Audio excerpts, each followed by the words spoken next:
Hello students.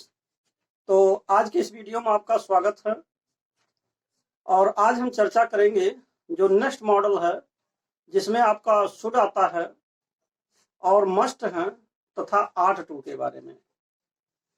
दरअसल ये तीनों मॉडल्स चूंकि हिंदी में एक अर्थ देते हैं इसलिए मैंने इनको एक साथ रखा है।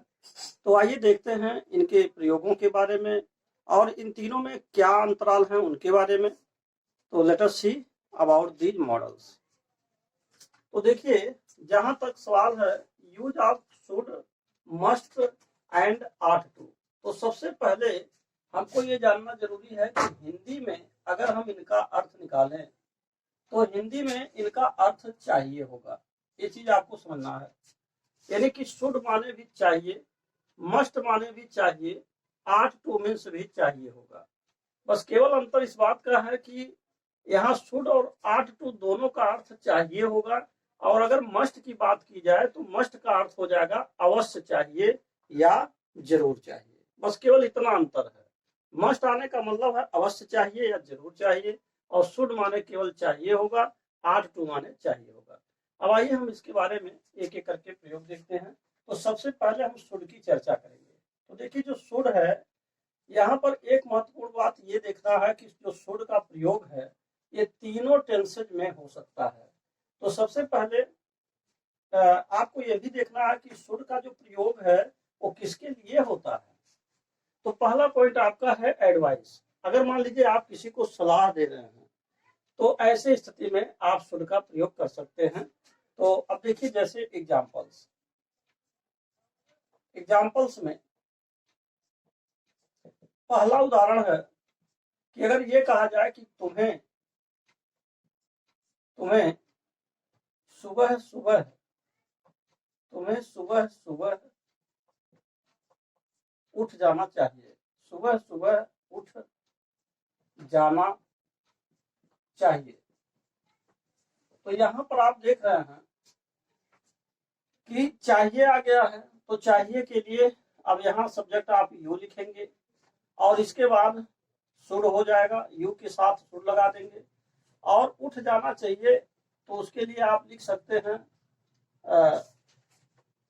चाहे आप गेट अप लिखिए चाहे आप राइज अप लिखिए, गेट अप लिख सकते हैं।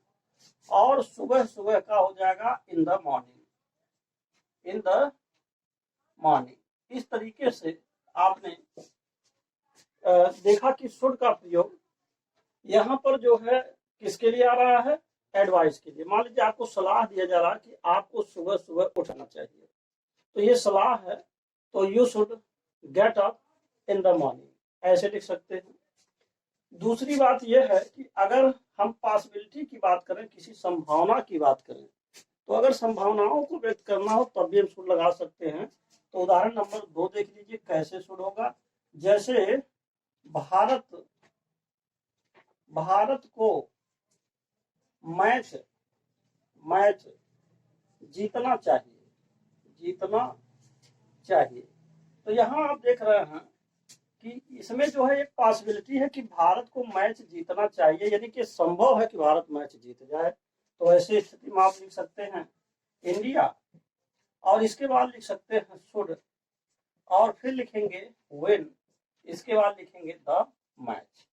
तो यहाँ पर आपने देखा कि यह जो है एडवाइस के लिए यूज होता है। जैसे पहला आपका ये एडवाइस हो गया, एडवाइस के लिए। और दूसरा जो पॉइंट आ रहा है ये आपका पॉसिबिलिटी के लिए हो रहा है, पॉसिबिलिटी, तो ये यूज हो गया। अब एक बात यह भी है कि यह देखना है कि ये प्रेजेंट टेंस में कैसे यूज होगा, ये फ्यूचर टेंस में कैसे होगा। तो अगर आप इसको विचार करें तो जो पहला उदाहरण है कि you should get up in the morning, तो यह जो है एक तो सलाह यानी एडवाइस तो है ही, साथ ही साथ वर्तमान काल में प्रेजेंट टेंस में आपसे कहा जा रहा है कि आपको सुबह सुबह उठना चाहिए। तो यह कौन सा टेंस बता रहा है, ये आपका टेंस प्रेजेंट बता रहा है। तो ये आपका प्रेजेंट टेंस हो जाएगा, प्रेजेंट बता रहा है। दूसरी बात यह है, यह आपका प्रेजेंट टेंस बता रहा है, प्रेजेंट। अब देखिए दूसरी चीज यह है कि अब यहाँ पर लिखा है कि भारत को मैच जीतना चाहिए, तो ये पॉसिबिलिटी जरूर है, तो मैच जीतना चाहिए यानी कि अभी वो जीतेगा, अभी मैच जीता नहीं है, तो ये स्पष्ट कर रहा है कि ये फ्यूचर टेंस में है। तो ये जो पॉसिबिलिटी है ये आपका फ्यूचर टेंस के लिए आ रहा है। तो इस तरीके से भारत को मैच जीतना चाहिए, ये पॉसिबिलिटी है, साथ ही साथ ये फ्यूचर टेंस में यूज किया गया। और तुम्हें सुबह सुबह उठ जाना चाहिए, ये आपका एडवाइस है, और ये आपका जो है प्रेजेंट टेंस में यूज किया गया। अब आइए एक उदाहरण हम आपको और समझाते हैं, जो तीसरा उदाहरण है, और वह तीसरा उदाहरण पास्ट टेंस के लिए कैसे होगा। तो देखिए, अगर मान लीजिए कोई इनडायरेक्ट में वाक्य लिखे जाए तो ये पास्ट टेंस के लिए भी संभव है। जैसे मान लीजिए कि अगर कहा जाए कि आई सेड, अगर ऐसे लिखा जाए आई सेड, और इसके बाद आई सेड कामा और इन्वर्टेड कामा में लिखा जाए कि आई शैल गो टू स्कूल, अगर ऐसे लिखा जाए तो देखिए इस स्थिति में जब आप इसका इनडायरेक्ट बदलेंगे तो आई सेड हो जाएगा, दैट हो जाएगा, और आई उतर जाएगा। आई सब्जेक्ट जब यहाँ आता है तो इसको हम इसके अनुसार बदलते हैं, जो रिपोर्टिंग वर्ब है, तो आई यहाँ है तो आई यहाँ भी उतर जाएगा। अब सेल का हमको यहाँ शुड लिखना पड़ेगा, इसका पास्ट टेंस शुड लिखना होगा, और गो टू स्कूल हो जाएगा। और इसके बाद हिंदी में इसका अर्थ अगर आप बनाते हैं तो अर्थ ये देगा कि मैंने कहा कि मैं स्कूल जाऊंगा। तो ये एक तरह से पास्ट टेंस हुआ, सेल का पास्ट टेंस, और परंतु यहाँ शुड जो बन जा रहा है ये पास्ट टेंस में यूज हो रहा है। इस प्रकार शुड का प्रयोग आपने देखा कि पास्ट टेंस में भी यूज हो रहा है। तो यही मूल रूप से ये बात थी शुड के बारे में। अब एक प्रश्न और आता है कि हम आर्ट टू का प्रयोग कहाँ करेंगे। तो चलिए अब दूसरा पॉइंट हम आपको आर्ट टू के बारे में समझाते हैं। तो ये था पहला। अब दूसरा पॉइंट देखिए आर्ट टू के बारे में।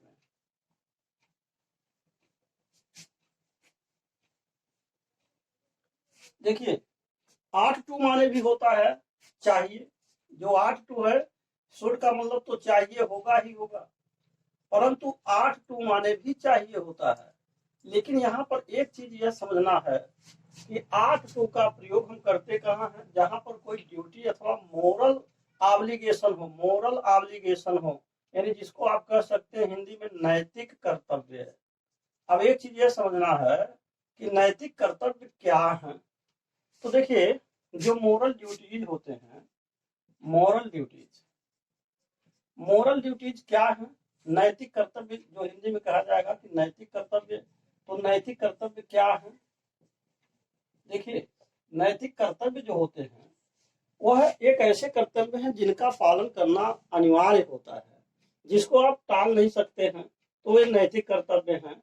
अब जैसे मान लीजिए टालना नहीं चाहिए, भले हम टाल दें अलग मैटर है, लेकिन टालना नहीं है, उसमें एक तरह से कर्तव्यों की अनिवार्यता होती है। अब जैसे मान लीजिए अगर ये कहा जाए कि हमें सड़क के नियमों का पालन करना चाहिए, नियमों का सड़क के नियमों का पालन करना चाहिए, पालन करना चाहिए, करना चाहिए।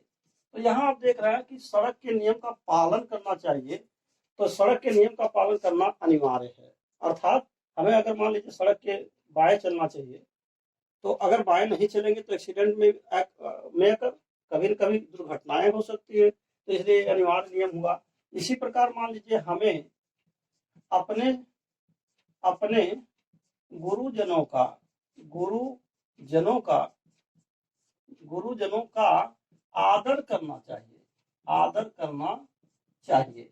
अब देखिए इसमें भी बात यह आ रही है कि हमें अपने गुरुजनों का आदर करना चाहिए, रिस्पेक्ट करना चाहिए, क्योंकि ये अनिवार्य है। तो कुछ ऐसे, इसी को हम मोरल ड्यूटीज कहेंगे। तो मोरल ड्यूटीज के आने पर ही हमको आर्ट टू का प्रयोग करना चाहिए। ये बात हमेशा आपको याद होना चाहिए कि अगर मोरल ड्यूटीज है तो हम कर सकते हैं। तो ऐसी स्थिति में अब देखिए इसका अंग्रेजी क्या बनेगा। तो अब हम आपको अंग्रेजी में समझा रहे हैं। देखिए अब इसमें हो जाएगा कि जैसे मान लीजिए वी, पहला उदाहरण लेते हैं कि वी आर्ट टू, और इसके बाद कीप हो जाएगा the rules of the road, of the road, अर्थात हमें सड़क के नियम का पालन करना चाहिए। हमें सड़क के नियमों का पालन करना चाहिए। सड़क के नियमों का पालन करना चाहिए। तो इस तरीके से आप देख रहे हैं कि एक तो आपका ये हो गया पहला उदाहरण। दूसरा, हमें अपने गुरुजनों का आदर करना चाहिए। तो ये हो जाएगा कि वी आर्ट टू रिस्पेक्ट हो जाएगा, रिस्पेक्ट आवर टीचर्स हो जाएगा, आवर टीचर्स। एक चीज और समझिए यहाँ पर एक बात ये समझना जरूरी है कि एक उदाहरण और देते हैं तीसरा। जैसे मान लीजिए हम यह कहते हैं कि हमें अपने देश से प्रेम करना चाहिए। तो ऐसी स्थिति में हम लिख सकते हैं कि वी आर्ट टू और रिस्पेक्ट हो जाएगा, रिस्पेक्ट आवर कंट्री हो जाएगा। तो इस तरीके से यहाँ पर देख रहे हैं आर्ट टू आ रहा है, आर्ट टू आ रहे हैं, आर्ट टू आ रहा है। तो ये सब के सब या तो हमारे कर्तव्य हैं, ड्यूटी हैं, और या ड्यूटी ही नहीं बल्कि ये मोरल ड्यूटी है, नैतिक कर्तव्य है, मोरल ऑब्लिगेशन है। तो सबका सब प्रयोग जो हो रहा है ये मोरल ऑब्लिगेशन के लिए हो रहा है। तो देखिए कुल मिलाकर के शुड और जो आर्ट टू है, देखिए आर्ट टू और शुड में क्या अंतर है, एक चीज ये समझना है। एक तो पहला अंतर ये है कि जो आपका शुड है ना वो शुड मॉडल है। दूसरा अंतर यह है कि जो आर्ट टू है ये सब के सब मॉडल नहीं है बल्कि आप इसको कह सकते हैं सेमी मॉडल। यहाँ पर जितने भी ये प्रयोग हुए हैं जैसे we ought to keep to the rules of the road, ये सब आपका सेमी मॉडल है। सेमी मॉडल का मतलब हुआ सेमी मॉडल यानी कि ये अर्ध मॉडल है। ये मॉडल पूरा नहीं है लेकिन मॉडल का काम करते हैं, इसीलिए मैंने आर्ट टू को इस श्रेणी में रख दिया है क्योंकि ये सेमी मॉडल है। हर जगह जो आया है आर्ट टू आपका सेमी है। सेमी मॉडल यानी कि अर्ध मॉडल जिसको आप कह सकते हैं, ये आपका सेमी मॉडल है। अच्छा, दूसरी बात क्या है, दूसरी चीज समझ लीजिए कि आर्ट टू और शुड में क्या अंतर है। पहला अंतर तो ये हुआ कि शुड केवल अकेले शुड जब प्रयोग होता है इसके साथ वर्ब की फर्स्ट फॉर्म आती है, परंतु यहाँ देख रहा है कि आर्ट के साथ टू भी लगा हुआ है, यानी इसको आप सेमी मॉडल अथवा इसे आप फ्रेजल मॉडल कह सकते हैं। ये जैसा कि बताया जा चुका है पिछले वीडियो में आप पढ़ चुके हैं। तो एक तो अंतर यह है। दूसरी बात यह है कि हमें आर्ट टू कब लगाना चाहिए।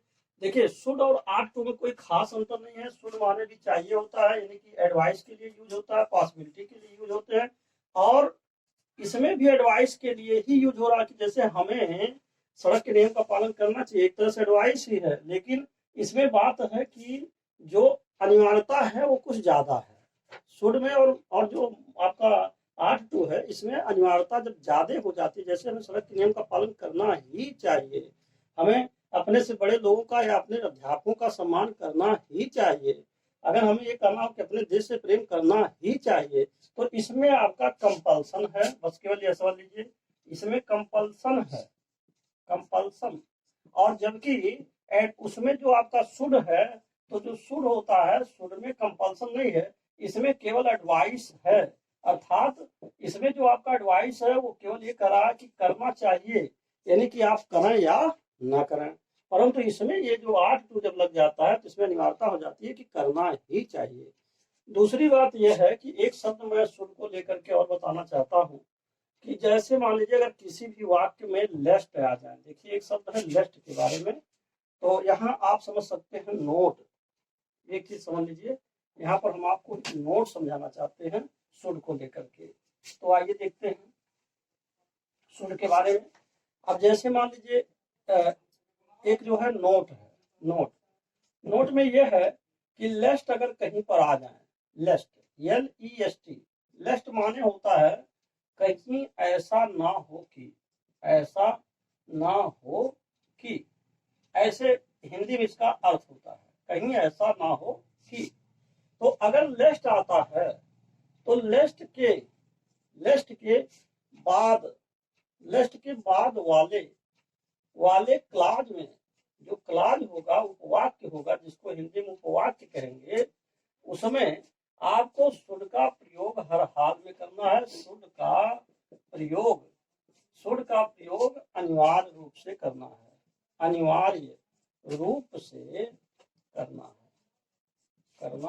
है। तो ये पॉइंट आपको हमेशा याद होना चाहिए। जो नोट है कि लेस्ट के बाद वाला जो वाक्यांश होगा, जिसका हिंदी में अर्थ होता है कहीं ऐसा ना हो कि लेस्ट माने, तो लेस्ट के बाद का जो वाक्यांश होगा उसमें आपको शुड अवश्य ही लगाने हैं। ये विशेष बात है। जैसे अब एग्जाम्पल देखिए, अब एग्जाम्पल में आपको मैं बता दूं कि जैसे पहला उदाहरण इसमें दे देते हैं, जैसे वॉक केयरफुली।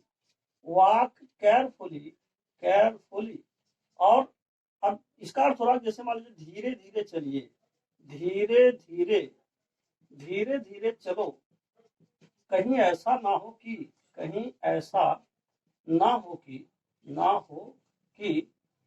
तुम गिर जाओ। तो ऐसी स्थिति में वॉक केयरफुली और लिखेंगे लेस्ट हो जाएगा, यानी कि कहीं ऐसा ना हो कि, और इसके बाद यू लगेगा, और यू के तुरंत बाद आपको शुड लगाना है, और इसके बाद फॉल डाउन लिखना है, फॉल डाउन। यानी कि यहाँ पर देखिए लेस्ट आपका आ गया है, तो लेस्ट के तुरंत बाद वाले जो वाक्यांश होंगे, बाद वाला जो क्लाज होगा, उपवाक्य होगा, उसमें आपको शुड का प्रयोग अवश्य करना है। अब जैसे एक उदाहरण और देख लीजिए, अगर कहा जाए कि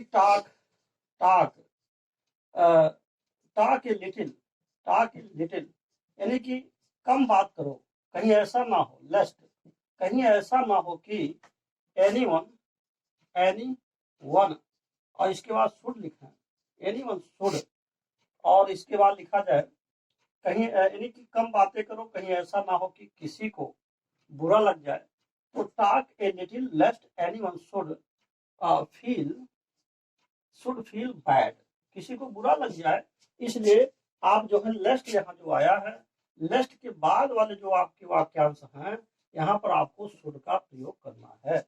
तो ये था आपका शुड के बारे में और 8(2) के बारे में। जैसा कि हम आपको बता चुके हैं कि शुड एक मॉडल है, यह एक मॉडल है, परंतु 8 भी यही अर्थ देता है, शुड की ही तरह अर्थ देता है। यानी हिंदी में चाहिए अर्थ होता है, इसका प्रयोग भी मोरल ड्यूटी के लिए किए जाते हैं। तो यह भी आपका मॉडल तो नहीं है, लेकिन ये सेमी मॉडल अवश्य है। तो सेमी मॉडल होने के नाते हमने 8(2) को शुड की श्रेणी में रख करके समझा दिया है। और अब बात जहां तक है मस्ट का, तो आइए हम चर्चा करते हैं मस्ट के बारे में। तो देखिए मस्ट के बारे में हम आगे बढ़ते हैं।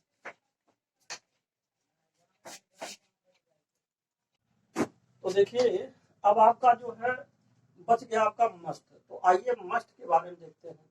मस्ट, इसका हिंदी में अर्थ आएगा अवश्य, अवश्य चाहिए, अवश्य चाहिए।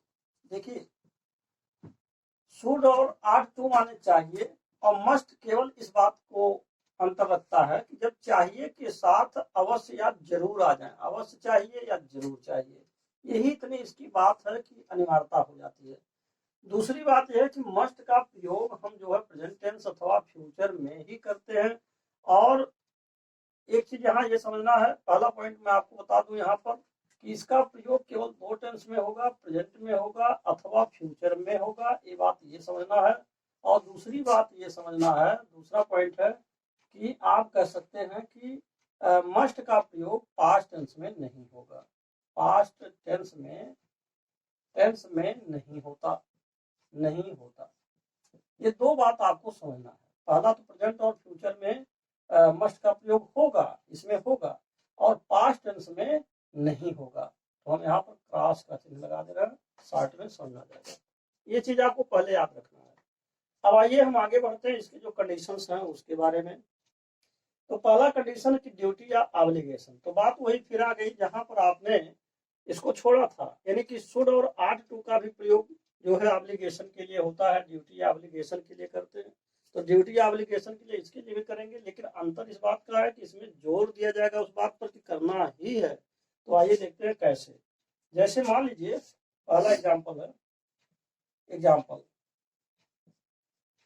तो इस एग्जाम्पल्स में अब अगर कहा जाए कि जैसे यू और मस्ट, यू मस्ट के बाद लिखा जाए डू, या यू मस्ट ओबे, ऐसे लिख दिया जाए यू मस्ट ओबे the rules, the you must ओबे the rules, rules of the road. इसी बात को ले लीजिए, यू मस्ट ओबे the rules of the road. अगर ये बात यहाँ इस तरह का होता कि यू शुड ओबे the rules of the road, तो तुम्हें सड़क के नियम पालन करना चाहिए, सामान्य होता, तो इसमें ये अनिवार्यता नहीं थी करो या ना करो। लेकिन अगर ये कहा जाए कि you ought to obey the rules of the road, आपको सड़क का पालन करना ही है, तो ये कंपल्सरी था। परंतु यहाँ ये कहा जा रहा कि यू मस्ट ओबे the rules of the road, आपको सड़क का नियम का पालन करना अनिवार्य रूप से है, यानी करना ही है, यानी अवश्य करना चाहिए। यू मस्ट ओबे the rules of the road. तो ये आपका हो गया पहला एग्जाम्पल। दूसरी बात यह है, उदाहरण नंबर 2 को लेते हैं। अगर मान लीजिए किसी चीज की पॉसिबिलिटी आ जाए, संभावना आ जाए, तब भी हम इसमें लगा सकते हैं कि जैसे कहा जाए कि ही मस्ट, अगर ऐसे कहा जाए कि ही मस्ट और पास लिखा जाए और दिस ईयर, अर्थात वह इस साल अवश्य पास होना चाहिए, यानी उसे इस साल अवश्य पास होना चाहिए, अथवा वह इस साल अवश्य पास होगा। अब देखिए he must pass this year, तो इसमें फ्यूचर छिपा हुआ है, तो ऐसे स्थिति में अगर देखा जाए तो ये फ्यूचर टेंस के लिए यूज हो रहा है। और दूसरी बात यहाँ पर अगर देखते हैं तो ये प्रेजेंट टेंस के लिए यूज हो रहा है। प्रेजेंट, तो एक प्रेजेंट टेंस के लिए हो रहा है, दूसरा फ्यूचर टेंस के लिए भी हो रहा है। दूसरी बात यह है कि इसमें आप देख रहे हैं कि मोरल ऑब्लिगेशन है, और इसमें आप देख रहे हैं कि इसमें पॉसिबिलिटी है। तो यह भी आप समझ सकते हैं, पहला आपका जो है मोरल ऑब्लिगेशन होगा, यहाँ लिख दे रहे हैं। पहला आपका मोरल ऑब्लिगेशन है, मोरल ऑब्लिगेशन। और दूसरा जो पॉइंट है वो आपका है पॉसिबिलिटी। पॉसिबिलिटी के लिए यूज होगा। पॉसिबिलिटी क्यों है? क्योंकि अवश्य रूप से वो पास हो जाएगा, ऐसा उम्मीद है। अब आइए हम नेक्स्ट देखते हैं। अगला पॉइंट आपका आता है जो है इंस्ट्रक्शन या ऑर्डर। जैसे मान लीजिए किसी को अगर उपदेश या निर्देश, दिशा निर्देश दिए जा रहे हैं, अथवा किसी को ऑर्डर दिया जा रहा है, तो उस स्थिति में भी हम इसका प्रयोग कर सकते हैं। अब जैसे तीसरा उदाहरण देखिए, अगर कहा जाए कि स्टूडेंट्स और फिर कहा जाए कि मस्ट, और इसके बाद कहा जाए आंसर और all the questions. Students must answer for all the questions, must answer for all the questions. इसका मतलब हुआ कि विद्यार्थियों को सभी प्रश्नों का जवाब अवश्य देना है, यानी कि अनिवार्य रूप से बता दिया गया कि उसका जवाब अवश्य देना है, तो इसलिए आपका मस्ट का यूज हो गया। और या इसी को आप फ्यूचर में भी कर सकते हैं कि जैसे विद्यार्थियों को सभी प्रश्नों का जवाब अवश्य देना होगा, तो यह भी बातें हैं। तो एक तरीके से ये आपका फ्यूचर टेंस भी बना रहा है, फ्यूचर टेंस। अब आगे चलते हैं। अब इसी में ऑर्डर कर लीजिए। अब देखिए ये आपका ऑर्डर है अगर देखा जाए, या आप दिशा निर्देश इंस्ट्रक्शन कह सकते हैं। ये आपका इंस्ट्रक्शन है, सुझाव है, इंस्ट्रक्शन है ये। और अगर ऑर्डर की बात हो तो ऑर्डर का एक एग्जांपल देख लीजिए। अगर हम ऑर्डर को लेकर चले, चौथा नंबर है। जैसे कहा जाए कि एवरी स्टाफ, एवरी और इसके बाद स्टाफ, एवरी स्टाफ, और फिर लिखा जाए कि must come at 9 tomorrow, at 9, और इसके बाद टुमारो कहा जाए, टुमारो, अर्थात हर एक स्टाफ को कल जो है 9 बजे अवश्य आना होगा। तो यहाँ पर आप देख रहे हैं कि यह एक तरह से कोई अधिकारी है जो स्टाफ को अपना बता रहा है, और ये जो है आपका फ्यूचर टेंस में यूज हो रहा है, क्योंकि कल आना होगा, अवश्य आना होगा, और यह जो है ऑर्डर का काम कर रहा है। तो ये हो जाएगा आज्ञा के लिए, ऑर्डर के लिए, या अनुदेश या निर्देश के लिए, या संभावना के लिए, फिर आपका मोरल ऑब्लिगेशन, नैतिक कर्तव्य के लिए। अब हम आगे बढ़ते हैं, और अगला पॉइंट आपका है प्रोहिबिशन। तो प्रोहिबिशन के लिए कैसे होगा, इसको आप समझ लीजिए। प्रोहिबिशन जो होता है, प्रोहिबिशन ये होता है जिसको आप हिंदी में कह सकते हैं निषेध। प्रोहिबिशन का मतलब हो गया निषेध है, आप इसको कह सकते हैं, यानी कि निषेध, या फिर इसमें आप ये कह सकते हैं किसी को आज्ञा दिया जा रहा है लेकिन वो नेगेटिव आंसर है, यानी कि उसको मना किया जा रहा है। तो इस तरीके से आप पांचवा उदाहरण देखिए। अगर कहा जाए कि यू और must not, you must not और इसके बाद ड्राइव और इसके बाद लिखा जाए fast, so fast. You must not drive so fast माने हो गया आपको बहुत तेज गाड़ी नहीं चलानी है, आपको बहुत तेज नहीं चलाना है। You must not drive so fast, तो ये जो है एक तरह से समझिए कि प्रोहिबिशन है, निषेध है, और ये आपका जो है प्रेजेंट टेंस के लिए है। और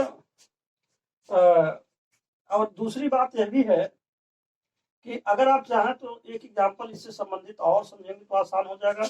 जैसे कहा जाए कि यू और फिर लिखा जाए कि मस्ट और नॉट लिखा जाए यू मस्ट नॉट और smoke, you must not smoke और इसके बाद लिखा जाए on a public place, public place. अगर ऐसे लिखा जाए पब्लिक प्लेस, आपको किसी भी सार्वजनिक स्थान पर सिगरेट कतई नहीं पीना चाहिए, तो यह भी आपका एक तरह से प्रेजेंट टेंस के लिए है। और यहाँ पर ये निषेध की बात हो रही है, यानी कि प्रोहिबिशन की बात हो रही है। तो ये था आपका प्रोहिबिशन, जिसको आप हिंदी में निषेध कहेंगे, ये भी हो गया। अब आती है बात कंपल्सरी की, कंपल्सन का, यानी कि अनिवार्यता का। तो अनिवार्यता के लिए भी वही बातें हैं जैसे इसमें अब तक आपने देखा है। जो आपका यहाँ निषेध की बात आ रही है, तो निषेध में भी एक तरह से अनिवार्यता छिपा हुआ है, लेकिन फिर भी आप इसका एक अलग से उदाहरण समझ लीजिए। उदाहरण नंबर 7 देखिए। उदाहरण नंबर 7 में बात ये आ रही है कि अगर कहा जाए कि यू मस्ट और इसके बाद कहा जाए watch, you must watch, you must watch और यू मस्ट वॉच लिख सकते हैं this programme, this programme, programme. इसका मतलब ये हो रहा है कि आपको यह प्रोग्राम अवश्य देखना होगा। तो इसमें एक तरह से कंपल्सरी की बात आ रही, कंपल्सन की बात आ रही है, अनिवार्यता की बात आ रही है। तो ये हो जाएगा कंपल्सन, कंपल्सन। तो यहाँ पर आपका ये 7वां उदाहरण हो गया। और सॉरी, यहाँ कंपल्सन ना लिख करके इस साइड में लिख दे रहा है कंपल्सन। और कंपल्सन के बाद जो है आप देखिए ये किस टेंस में आ रहा है, तो ये आ रहा है फ्यूचर टेंस में। तो अब हम अंत में आपको यही समझाएंगे कि शुड, मस्ट और आर्ट टू सबका हिंदी में अर्थ चाहिए होता है, जबकि शुड और आर्ट टू का लगभग कॉम्बिनेशन एक है, एक साथ यूज होता है। बात इतनी केवल है कि जब ज्यादा अनिवार्यता किसी बात की हो जाती है तो हम आर्ट टू लगाना अच्छा समझते हैं, और जब सामान्य यानी इन जनरल सेंस होता है तो शुड लगाया जाता है। और जब कोई चीज अनिवार्यता की बात हो जाती है एक तरह से, या उससे बढ़ा चढ़ा करके बात हो जाती है, तो आर्ट टू लग जाता है। और जबकि मस्ट का प्रयोग तो केवल तभी होता है जब अनिवार्य रूप से ये बात कोई चीज कही जाए कि नहीं उसको करना ही है, करना ही है, यानी कि कोई भी कार्य करना ही है, तब जाकर के आपको मस्ट लगाना होता है। और डिफरेंस थोड़ा सा ये भी है कि शुड और आर्ट टू तीनों टेंसेज में यूज होते हैं, जबकि मस्ट का प्रयोग केवल 2 टेंस में होता है। तो इस प्रकार आपका ये जो मॉडल है यहीं पर समाप्त होता है। आपने इसे देखा, इसके लिए बहुत बहुत धन्यवाद।